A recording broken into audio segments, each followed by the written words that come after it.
À la une de l'actualité, Élisée Ouédraogo élu président de la CENI par vote.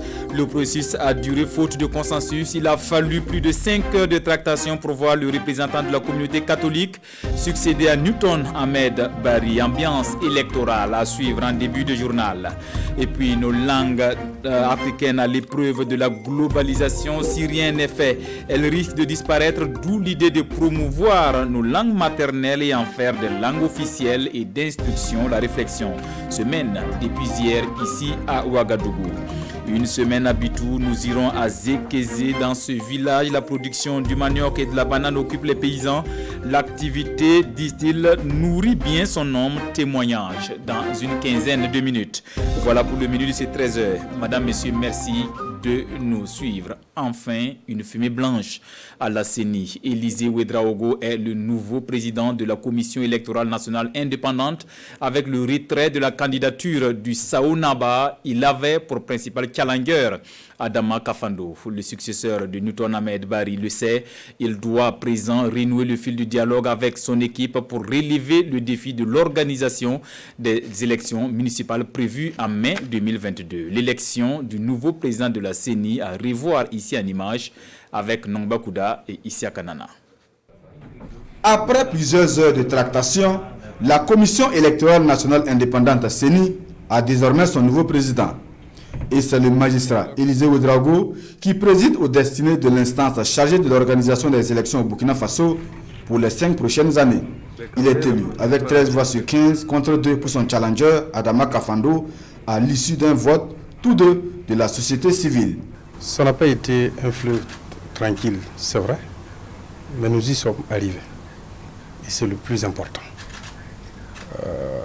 À ce stade, ensemble, nous regardons vers l'avenir. Dans notre pays, nous cultivons de plus en plus une tradition de recherche de consensus. Un consensus, même imparfait, vaut toujours mieux qu'une épreuve de force. Il y a eu, c'est vrai, un couac, ou peut-être même plusieurs couacs. On peut dire, mais toutes ces questions-là ont trouvé solution. Dieu merci, la sérénité est de retour. Passé désormais la tempête, place à présent au défi. Le principal étant l'organisation des municipales à venir. L'un des premiers défis auxquels nous avons à faire, c'est de pouvoir nous organiser et de nous atteler à pouvoir être à la hauteur de cette première échéance. L'autre aspect qu'il faut dire, c'est bien évidemment le défi qui est plus personnel à l'ensemble des commissaires et à l'ensemble du bureau permanent, c'est celui de pouvoir travailler dans une collégialité qui garantisse bien évidemment une image et une certaine sérénité pour pouvoir mieux travailler et dans une certaine efficacité. Travailler dans la sérénité et l'efficacité, c'est également le souhait du ministre en charge de l'administration territoriale. Yamba Malik Sawadogo de la majorité présidentielle et Relewonde Aboubakar Savadogo de l'opposition sont élus vice-présidents. Deux rapporteurs issus également de la majorité et de l'opposition viennent boucler la liste des 5 commissaires qui composent désormais le nouveau bureau permanent de la Commission électorale nationale indépendante. Partage d'expérience et coaching. Les femmes élues de la 8e législature sont à l'école de leadership féminin. 3 jours de formation pour leur permettre de s'assumer pleinement aussi bien au Parlement que dans la société. L'ouverture des travaux avec Issa Kafando et Issa Kanana. Les femmes parlementaires de la 8e législature à l'école du leadership féminin. C'est un atelier de formation qui se veut un cadre d'échange de bonnes pratiques en matière de leadership. C'est d'inciter les femmes à communiquer, à partager leur vécu avec les autres. Donc un cadre du donner et du recevoir avec l'appui de la consultante qui va nous donner aussi d'autres rudiments qui nous permettront d'aller chercher plus haut. Et avec les qualités, comme on l'a dit, si bien dit, l'audace, le courage et le sacrifice de soi. 72 heures durant, ces parlementaires réunis ici à Lombila seront outillés sur leur rôle dans la société et celui qu'elles pourraient jouer en politique pour un développement harmonieux. L'engagement politique des femmes est un défi à relever et autour de ce défi, plusieurs autres qui sont liés à la société, qui sont liés également à des défis individuels, à des défis d'équilibre de vie. Nous avons toujours des plafonds de verre à crever pour pouvoir prendre le rôle que nous méritons au sein des institutions. Celles qui sont hors de l'hémicycle nous prennent comme des modèles et ont envie de s'essayer. Et donc nous avons intérêt, à la place où nous sommes, d'être des modèles et de donner de l'espoir. C'est ce qui justifie cet atelier. Cet atelier est initié par l'Assemblée nationale. Il bénéficie de l'accompagnement du PROCAP, le programme commun d'appui à l'Assemblée nationale du Burkina. Agents judiciaires, magistrats et notaires à l'école de la régulation des communications électroniques et des postes qui, depuis 2017, les réunit pour des échanges sur les régulations appelées les réglementations applicables au secteur de la communication électronique et des postes. Ces journées se tiennent cette année à Koudougou, occasion pour l'ARCEP d'expliquer aux acteurs du monde judiciaire les enjeux de la régulation et les difficultés du moment. Souleymane Sanou, Maïmouna Traoré. Journée d'échange sur les cadres juridiques des secteurs des communications électroniques et des postes. C'est une initiative de l'ARCEP, l'autorité de régulation des communications électroniques et des postes, pour présenter aux acteurs du monde judiciaire la spécificité du secteur des communications électroniques et des postes, mais aussi de partager avec eux la réglementation applicable aux 10 secteurs. Il s'agit aussi de recueillir les difficultés auxquelles sont confrontés les professionnels du droit dans l'exercice de leurs fonctions lorsqu'ils sont saisis pour des dossiers relatifs aux communications électroniques et aux postes. Ce secteur est très spécifique. L'une de ses particularités, c'est son dynamisme. Les choses évoluent très vite et naturellement, comme on le sait, les textes n'évoluent pas aussi rapidement que les secteurs. Et naturellement, donc, à travers ces échanges, c'est l'occasion pour nous, en tout cas, de voir comment nous pouvons mieux appréhender les choses pour satisfaire les populations. Et pour permettre aux participants d'en savoir plus sur les aspects techniques et technologiques des communications électroniques, plusieurs thématiques vont être abordées. Il s'agit, entre autres, des principes qui gouvernent la régulation des communications électroniques et des postes, le problème de qualité et les enjeux, le processus d'installation des sites radioélectriques, la tarification des services, la pratique de l'identification chez les opérateurs, la protection des données personnelles collectées dans les secteurs régulés. Et pour mieux aborder ces thématiques, l'ARCEP a fait appel à d'autres compétences, notamment la Commission de l'informatique et des libertés, les opérateurs de téléphonie mobile et l'Agence nationale des évaluations environnementales. Un autre organe de régulation, le Conseil supérieur de la communication, qui joue la carte du rapprochement, le siège régional du CSC Nord sortira bientôt de terre. Un bâtiment R+1 sur financement de l'ambassade du Japon à plus de 300 millions de francs CFA. Lancé hier à Ouéguia, les travaux vont durer 9 mois. Précision de Boukari Ouedraogo et Moussaki. Le plan du siège de la délégation régionale du Conseil supérieur de la communication du Nord, le voilà en image. Un bâtiment R+1, vue de façade et même aérien. Sa superficie est de 800 mètres carrés sur les 1671 octroyés par la mairie. Le ministre en charge de l'agriculture et le vice-président du Conseil supérieur de la communication donnent ici le top départ des travaux. Avoir un siège au niveau de la région du Nord nous permet d'être en permanence en contact avec les médias, avec les animateurs des médias, avec le contenu des médias, de sorte qu'on puisse intervenir le plus rapidement possible en cas de manquement, mais de sorte aussi qu'on puisse être en dialogue permanent avec les médias. Cette politique de rapprochement de l'organe de régulation des médias est inscrite dans le plan stratégique 2017-2021 du CSC. Le Japon apporte son soutien à ce plan à hauteur d'1 milliard de francs CFA. Dans ce soutien, il y a la construction de ces sièges régionaux du Nord estimée à plus de 300 millions de francs CFA. Le Japon accompagne le Burkina Faso dans le développement institutionnel pour qu'il y ait l'ancrage démocratique au Burkina Faso. Et nous savons que le CSC est un dispositif assez important dans la promotion de l'état de droit. Nous attendons les ordres de service de commencer. Et après ça, on est là à la phase de l'enregistrement des marchés à l'élaboration du dossier technique, surtout au niveau du gros œuvre, les œuvres secondaires, ça veut dire que l'électricité, la plomberie et autres. Le siège de la délégation régionale du Nord du CSC renferme entre autres des salles de réunion, des visionnages, des archives et des bureaux. L'entreprise Elomasart a 9 mois comme délai pour la finition et la remise du bâtiment. Je le disais, l'Afrique s'est enfin résolue à magnifier et à promouvoir ses langues maternelles, vecteurs de cohésion et de développement. La semaine des langues africaines a été lancée hier à Ouagadougou, une initiative de l'Académie africaine des langues entérinée par les ministres de la culture de l'Union africaine. Maïmouna Traoré. Les langues nationales, facteurs de cohésion sociale, de paix, d'intégration et de développement durable. Les ministres de la culture des États membres de l'Union africaine, réunis à Alger en octobre 2018, n'ont donc pas hésité à entériner la proposition de l'Académie africaine des langues d'adopter la semaine des langues africaines. Cette rencontre de Ouagadougou marque le lancement officiel de cette semaine consacrée à la valorisation et à la promotion des langues africaines. Longtemps programmé, le lancement de la semaine des langues africaines a été reporté en raison du contexte sanitaire mondial lié à la pandémie du Covid-19.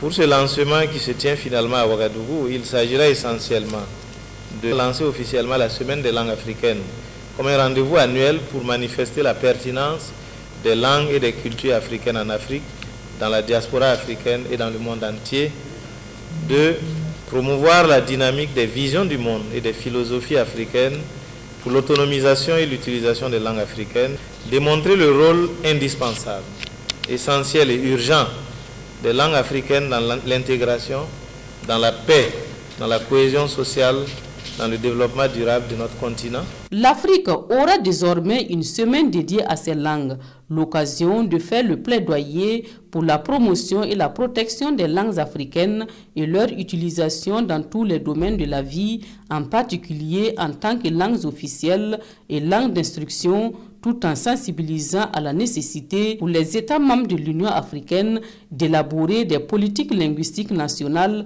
dans le cadre du plan d'action linguistique pour l'Afrique de l'Union africaine. Cette rencontre, qui va durer 2 jours, devrait permettre d'élaborer la feuille de route pour l'organisation pérenne de la semaine des langues africaines. Attention à ce que vous consommez. La police judiciaire du centre vient de démanteler un réseau spécialisé dans la fabrication de produits de grande consommation, des produits contrefaits et nocifs pour votre santé. Les résultats de l'enquête ont été présentés hier à la presse. Compte rendu de Nongba Kouda et Maxime Zongo. Un réseau de malfrats démantelé par la police judiciaire du centre. Ils n'ont pas été présentés à la presse, mais le commissaire Saïbou Galbané précise qu'ils sont spécialisés dans la fabrication de produits contrefaits et impropres à la consommation. Une activité illicite à laquelle ces présumés malfrats s'adonnaient dans les quartiers périphériques de la ville de Ouagadougou depuis 3 ans. La police nationale, comme je l'ai bien souligné, dans sa mission régalienne de protection des personnes et de leurs biens, a mis un terme à un réseau de spécialistes en contrefaçon des produits de consommation divers dans la ville de Ouagadougou. En effet, c'est à la suite d'une plainte posée à notre niveau que l'équipe d'enquête numéro 2 a ouvert une enquête et après les investigations a permis de démanteler des groupes de personnes qui s'adonnent à la contrefaçon des produits de grande consommation. Ils fabriquent les 10 produits et les conditionnent dans des emballages qu'ils se procurent avec des personnes dans les marchés Eyar, tels que Bossiare et Pisankareare. Ces 2 fabricants de ces produits contrefaits livrent leurs marchandises un peu partout dans la ville de Ouagadougou, telles que les grandes boutiques à la ZAD, à côté du cimetière municipal au grand marché de Woroboko, à Sankariare, ainsi qu'en province depuis plus de 3 ans. La Ligue des consommateurs appelle aussi à la vigilance et donne ici des astuces pour distinguer le vrai du faux, car les produits contrefaits inondent le marché. On va demander aux consommateurs à chaque fois que vous achetez un produit, le minimum, c'est de vérifier la date de fabrication, la date de péremption et surtout le fabricant. Qui l'a fabriqué? S'il n'y a pas d'adresse du tout, prière s'abstenir. Les personnes interpellées ont été présentées au parquet, mais certains membres du groupe sont toujours en fuite selon la police, qui invite la population à plus de collaboration et à la culture de la dénonciation afin d'endiguer l'insécurité dans nos villes et campagnes.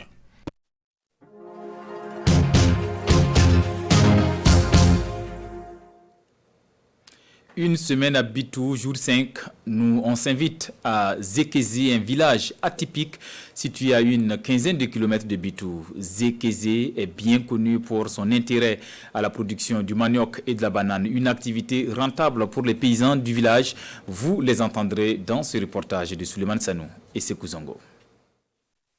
Voici les champs de manioc et les bananeraies de Zekézé vus d'en haut.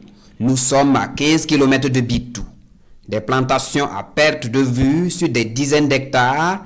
La carte postale est digne d'un pays côtier, mais nous sommes bien au Burkina Faso, sur les rives du fleuve Nakambé.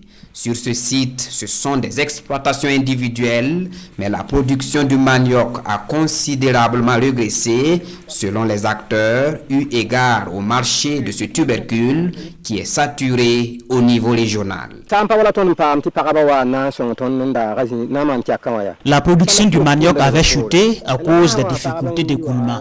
Mais avec cette nouvelle variété qui nous a été proposée par les transformatrices, nous pensons que la production va reprendre de plus belle. La production du manioc et de la banane à Zekézé se fait à plein temps. Pas de répit donc pour les producteurs qui passent de la plantation à la récolte et le processus se renouvelle systématiquement. 35 tonnes à l'hectare pour le manioc et plus de 6 millions de francs CFA à l'hectare pour la banane. L'activité est rentable.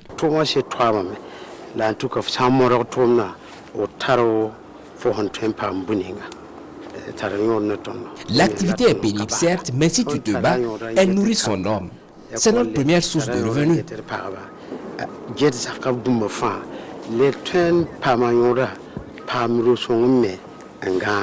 Si les filières manioc et banane à Zekézé présentent un avantage certain pour les producteurs, il y a cependant des difficultés qui freinent l'essor de la production.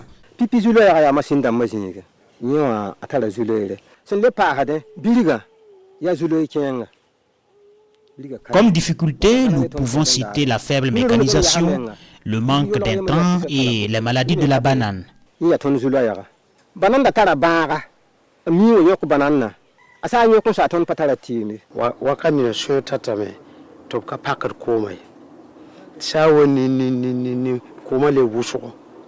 souffrons de la gestion de l'eau au niveau du barrage de Bagré. Parfois nos champs sont inondés, parfois un manque d'eau.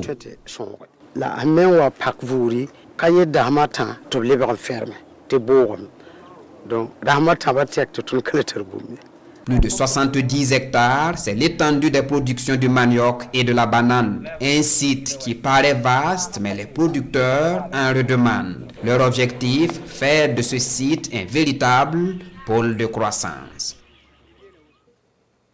Au cours de notre séjour à Bitou, nous avons rencontré Fatimata Kielem Ouedraogo, plus connue sous le sobriquet Loblacé. Fonctionnaire à la retraite, elle a hérité ce surnom de son défunt mari qui possédait à l'époque un puits, principale source d'approvisionnement d'eau pour les populations de Bitou. L'histoire nous est contée par Dame Loblacé. Son portrait avec Souleymane Sanou et Sekou Zongo.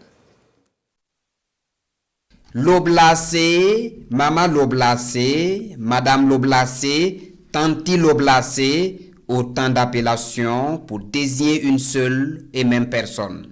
À l'état civil, elle s'appelle Fatimata Kielem Ouedraogo.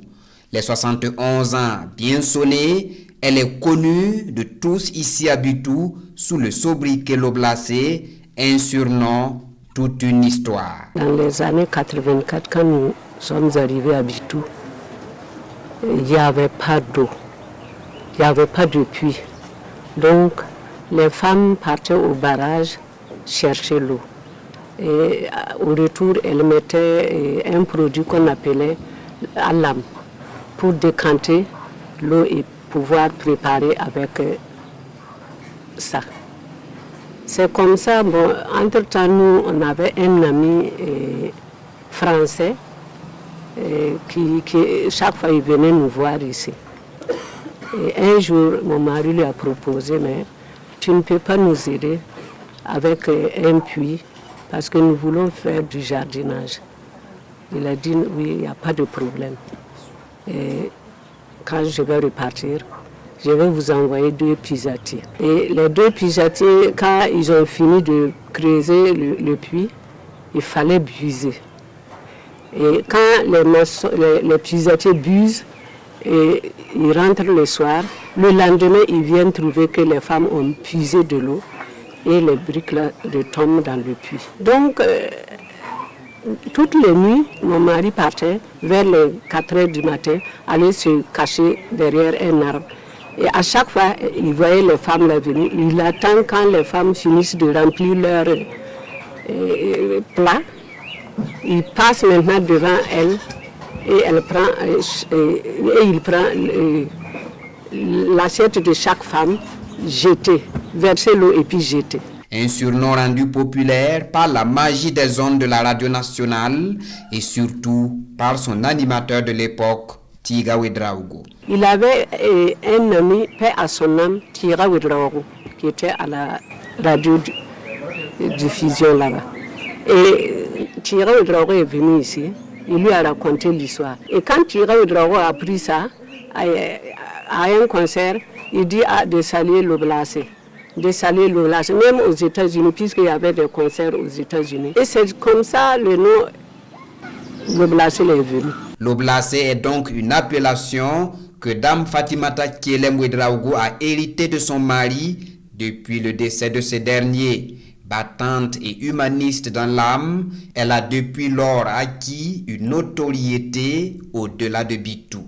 Malgré qu'elle est en retraite, sincèrement, elle se bat beaucoup pour ses enfants, pour elle-même, sa famille, puisqu'elle est le pilier de sa famille. Sincèrement, elle aime beaucoup les gens. S'il y a un problème dans le quartier, elle est la première à être là-bas. Tanti qu'elle aime, communément appelée Madame Loblacé, c'est une femme vraiment battante, très aimable, une que j'ai connue depuis que je suis à Bitou, il y a près d'une 20aine d'années. C'est vraiment une maman à moi, elle est vraiment aimable et vraiment très sympa avec les gens. Ouais, c'est une qui m'a adopté depuis que je suis à Bitou ici. C'est une femme qui est vraiment très appréciée dans la commune ici, surtout encore avec sa spécialité qui dit Maman Loblacé, c'est le poulet à l'ail. Formatrice des jeunes agriculteurs à la retraite depuis 2008, Loblacé s'est reconvertie et mène une vie tranquille avec comme activité principale la grillade des gallinacés. C'est d'ailleurs en partie à cette spécialité bien appréciée des bitoulais que Dame Kielem tire sa renommée. De la grillade toute particulière qui fait saliver les clients, et ce n'est pas ce monsieur connu sous le nom de Prince et son ami qui diront le contraire.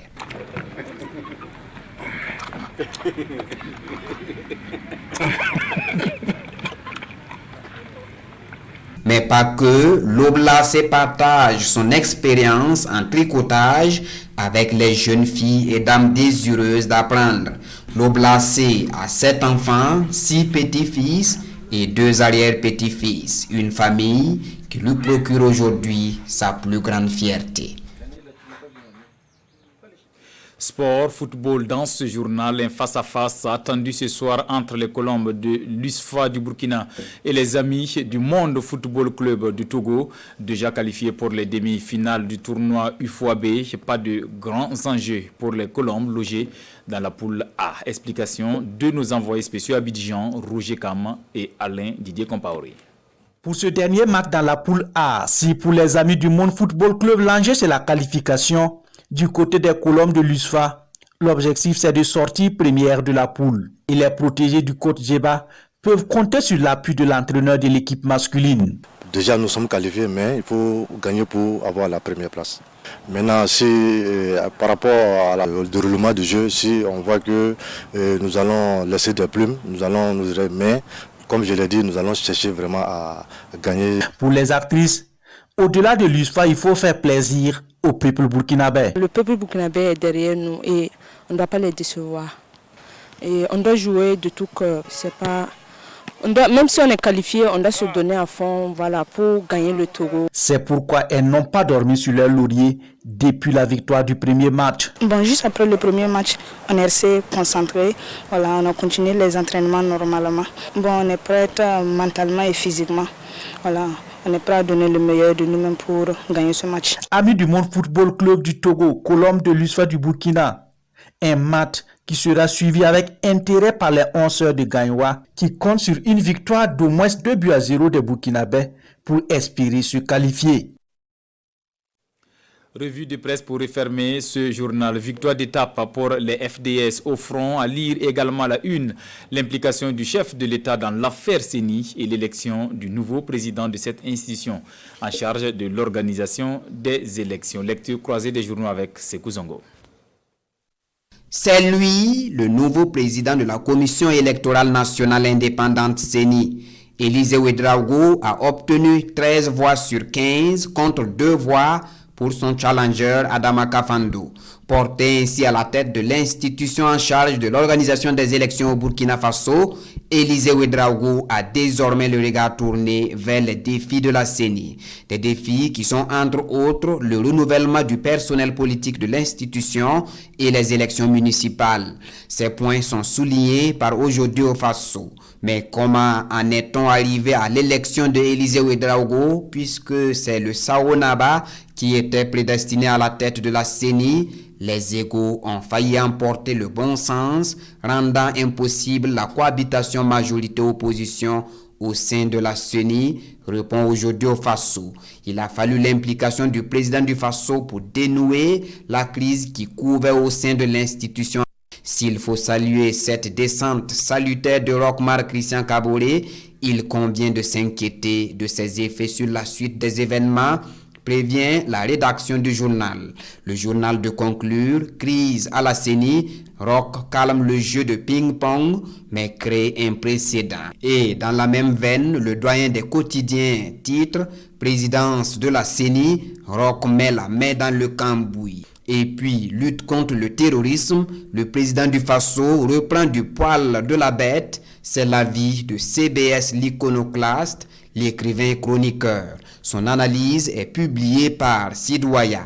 Opération orgue de Staline avec artillerie lourde, pilonnage de bases terroristes avec des tirs nourris, neutralisation de terroristes, retrait d'armes, de munitions et de matériel de campement et cerise sur le gâteau, l'apparente forteresse imprenable que représentait Madjouari sous emprise terroriste est en train de fondre comme du beurre.